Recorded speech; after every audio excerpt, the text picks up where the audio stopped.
Hello and welcome to Season 3, Episode 106 for Misheard Song Lyrics Podcast. We're doing our first ever Iron Butterfly Misheard Song Lyric, and it's on their song In-A-Gadda-Da-Vida. The misheard song lyric is, "In the Garden of Evil, honey." I've also heard some references to, "I'm a god of Velveeta, honey." And then, of course, the correct lyrics is the title of the song, In-A-Gadda-Da-Vida, honey. So let's talk about this song and more about all this twists and turns, even to a true crime connection. So interesting stuff. So it's a song recorded by, as I said earlier, Iron Butterfly, and written by band member Doug Ingle. It was released on their 1968 album, same title, In-A-Gadda-Da-Vida.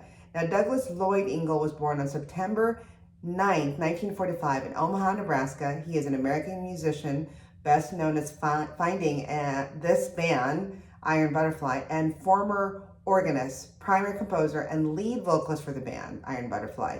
He wrote this song, In-A-Gadda-Da-Vida, which was released in 1968, like I said earlier, and he's also one of the last surviving original band members. Did you know that his father, Lloyd, was a church organist, which introduced him to music at an early age, which inspired his drawn-out organ riff in the song, as noted by Songfast.com. So Iron Butterfly is an American rock band formed in San Diego, California in 1996. Among the band members used to be actually arch enemies. Interesting. They're best known for this 1968 hit, In-A-Gadda-Da-Vida, providing a dramatic sound that led the way towards the development of hard rock and, as we know today, heavy metal music. So although in their heyday was in the late 1960s, the band has been reincarnated many times with various members coming in and out with varying levels of success, with no new recordings since 1975. Amazing. And in the second album, In-A-Gadda-Da-Vida in 1968, it still remains their bestseller, and Iron Butterfly was the first group to receive an in-house platinum album award from Atlantic Records.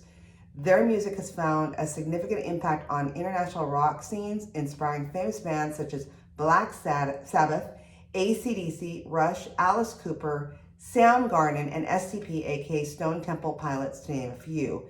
Now, just recently, Ron Bushy, who is their drummer and played an iconic drum solo for much of the song's length, was recorded at the Ultrasonic Studios in Hempstead, Long Island, New York. He recently died. So on the taping of this actual podcast a week ago Sunday, on the 30th, he did pass away. And a recent death of his obituary was written in Billboard.com obituary by Lars Randall on August 30th, 2021, titled Iron Butterfly Drummer Ron Bushy Dies at 79. So this is what the online article says. He died Sunday, August 29th, last Sunday for me taping the show today, so sorry, it was the 29th, not the 30th, at UCLA Santa Monica Hospital after a bout of illness. He was 79. Bushy passed away peacefully, surrounded by his wife Nancy and 3 daughters, reads a statement from the band's official social accounts. He was a real fighter. The message continues, he will be deeply missed, and he made his mark with an extended drum solo on the band's epic hit In-A-Gadda-Da-Vida from 1968, the full cut, which runs to 17 minutes. So that's sad and just a remembrance to their famous drummer. Now here's the true crime connection. So they had another, person in their band named Philip Taylor Kramer. He was born July 12th in 1952, passed away on February 12th, 1995. He was an American bass guitar player for the group Iron Butterfly between 1974 and 1980. He later became a computer engineering executive and inventor, so a very smart guy. He disappeared in February 1995 and was found dead in May of 1999, so 4 years later. On February 12, 1995, Kramer drove to LA airport to pick up a business associate and his wife. Supposedly, the business associate had been a principal investor in Total Multimedia and also a principal instigator of his bankruptcy reorganization.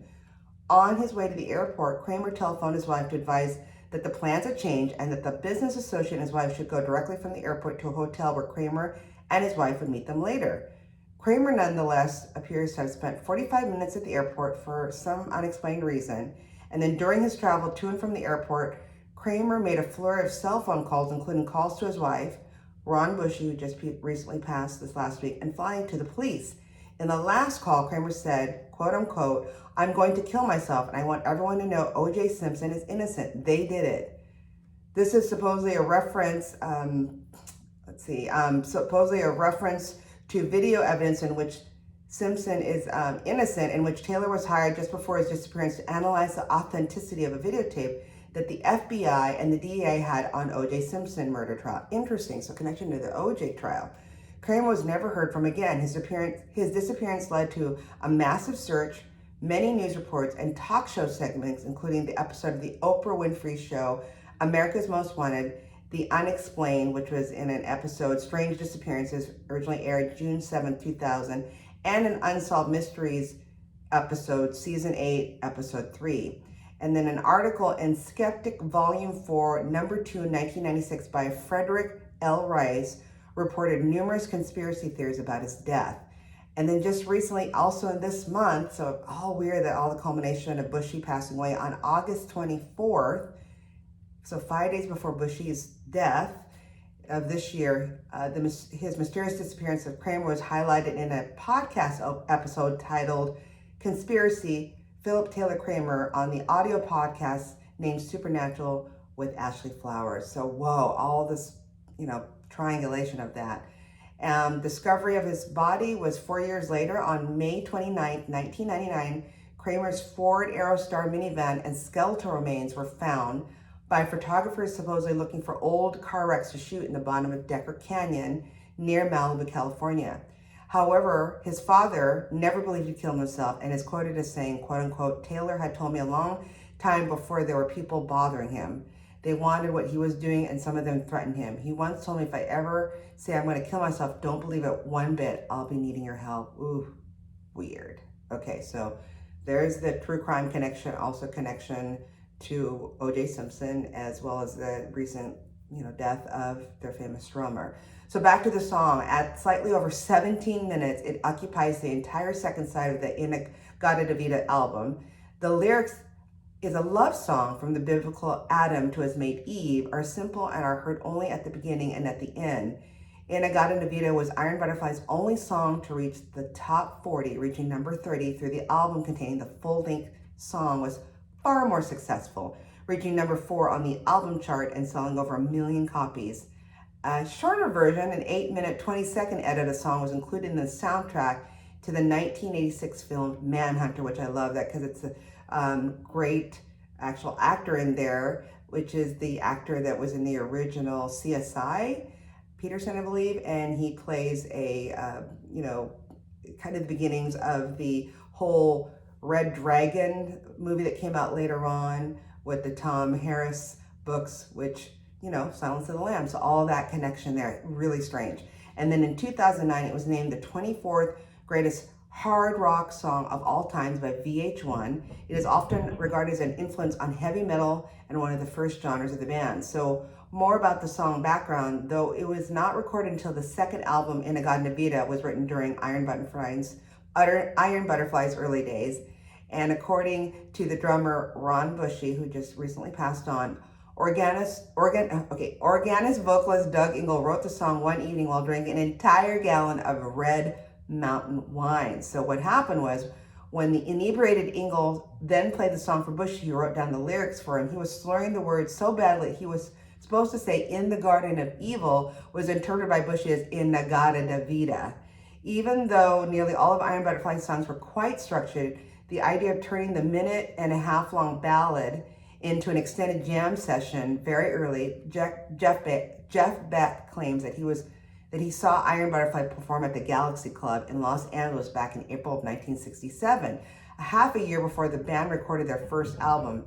Their entire second set consisted of a 35-minute long version of In-A-Gadda-Da-Vida. So there's the beginnings of it. And then here's a couple things that I found from Song Facts. It's so interesting. So when Doug Ingle wrote the song, he didn't intend for it to be over 17 minutes long, but that's how it played out when the band recorded it at what they thought was merely a sound check to test levels for engineer Don Casale while they were waiting for producer Jim Halton to arrive. Casale, though, kept the tape rolling. Very smart on his part, and the band got in the groove. After the rehearsal was completed, they agreed that the performance, so filled with mistakes, but also with raw energy, was of sufficient quality that another take was not needed and history was made. This was also what I said earlier, the first hit song that could be classified as heavy metal. The phrase was introduced that year in the Steppenwolf song, Born to be Wild. So in the song, in Born to be Wild, the lyric was, I like smoking and lightning, heavy metal thunder. So that's where the heavy metal reference came to, I guess, be the granddaddy of heavy metal music today. And then Iron Butterfly would have performed at the Woodstock festival, but they didn't make it because they were stuck at the airport. So they too would have made history at Woodstock.